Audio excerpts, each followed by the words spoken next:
Hey guys, it's me. I just wanted to update you all on what was going on and let you know how I was doing. So I had surgery yesterday, and it was kind of sprung on me because he came in the morning and he was like, well, I want to do surgery today, and I'll leave you some time to think about it.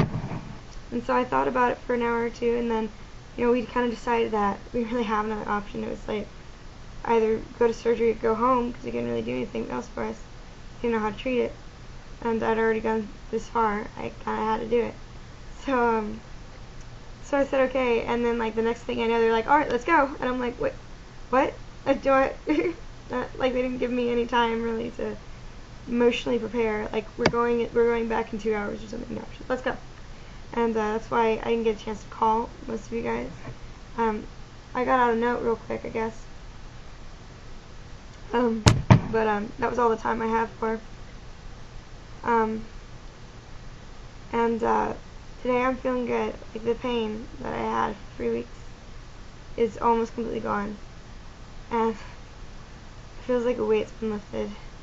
Only problem is, I now have like 3 different holes in my stomach that were there yesterday or yesterday morning.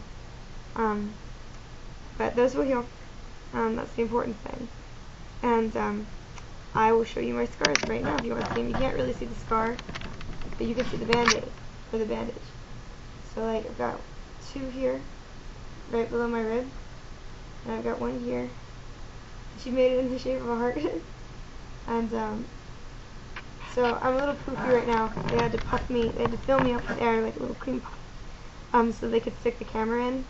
I think the camera went in underneath my belly button, and yes, so they could stick the camera in and be able to see what they were doing and not have it like brush against everything and whatnot. But yeah, the surgery wasn't bad at all, and I want to thank you guys for praying for me, because I know that some of you did, and I could really tell, because before when they had me in the holding area, it was this really bright, sterile room. It just makes you feel sicker, I guess.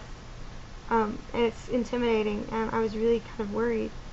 And so I started praying, and this wave of calm came over me, and I was like, it's gonna be alright. I'm gonna be okay. People love me, and I've never really had a wave of calm like that. I'm just meditating myself. It shows me that your prayers helps. They help calm me down, and I was actually calm enough to take a nap before I even went back in the surgery room, because what they're gonna do is they're supposed to take you back in the surgery room, and they stick like stuff on your chest, like sensors and things like that, and then they put you to sleep. They knock you out. And I was asleep before they even got there, so the surgery felt like it took all of 2 minutes, and waking up was kind of difficult because I was like coughing because I had to put the tube down my throat and stuff. And suddenly I was in a lot of pain, and I was like, no, where am I? And I got over it. And I'm actually doing really well today, because you can see I have the energy to do this, and I haven't really called many people, but I'm still recuperating. So but yeah, they say that I should recover pretty quick. Normal recovery time for surgery like this is 5 to 7 days, and since I'm already I'm at this point in time not supposed to be able to sit up on my own. I'm not supposed to be able to walk very far at all. And in fact, to help me recover, they want me to walk a couple times a day, like as far as I can. They were expecting like a lap from the hospital, and earlier today, me and my mom went around and we walked 3 laps. And I could have walked more. I just felt like it was probably best not to push myself too hard. So that's a good sign. So hopefully I should be back on the Monday after spring break and be ready to go again. And hopefully I'll have the energy to catch up with my studies. I'm pretty far behind, but I found out I do have a couple options with that, so I'm not too worried. Yeah, so what else? I want to thank you all for putting things up like videos and sending me messages and comments and texts and calling me, because you guys made me feel really special, and you made me feel like I wasn't closed off in the world and trapped in this little box with people with pencils and notepads observing me.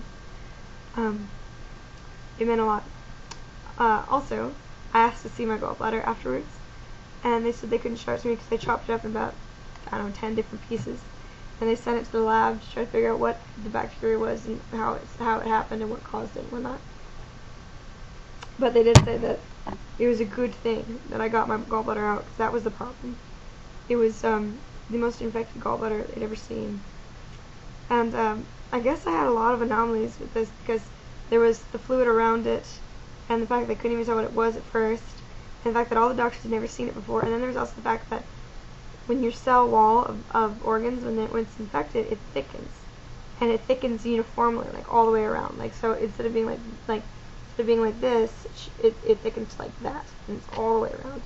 So, but mine didn't. Mine only thickened in some places. So it's like thick, thin, thick, thin, thick, and they could never seen that before either. So I'm just a big bag of anomalies. So yeah, and I'm looking forward to getting better. I'm looking forward to this being gone. Yeah, and see what else. What else might you like to know? Oh, I got to see a lot of family while I was down here, and that was nice. My step grandma, who's the last grandma I have, has been here almost every day to visit me, which is really nice because I don't get to see her hardly ever. And my half uncle and his wife Netta, who was expecting, came by, and that was nice to see them. And I feel really good. I feel a lot better. And I got to eat real food, like solid food today. Which, given that this whole week I've been denied food for 36 hours. The first time was 46-hour chunk, and the second time was 36-hour chunk. So it's what, like 82 hours that I wasn't able to eat anything. Because it's kind of tricky. But yeah. So I'm eating now, and I'm drinking, and they want to keep me here at least another day for observation and for antibiotics and things like that. And they still have my happy button. So they're waiting until they give me this, which is morphine and Percocet, and they're waiting until I can survive with just the Percocet and I don't feel the need for the morphine anymore, and they'll take me off of this. And I still think I need to get treated for my immunoglobulin deficiency that I have. But that shouldn't be bad at all. At least I don't think so. I'm not very aware of the procedure. I know I know vagueness, or vaguely what they'll do, but I'm not 100%. And yeah, so I'll be here all day, bored, probably.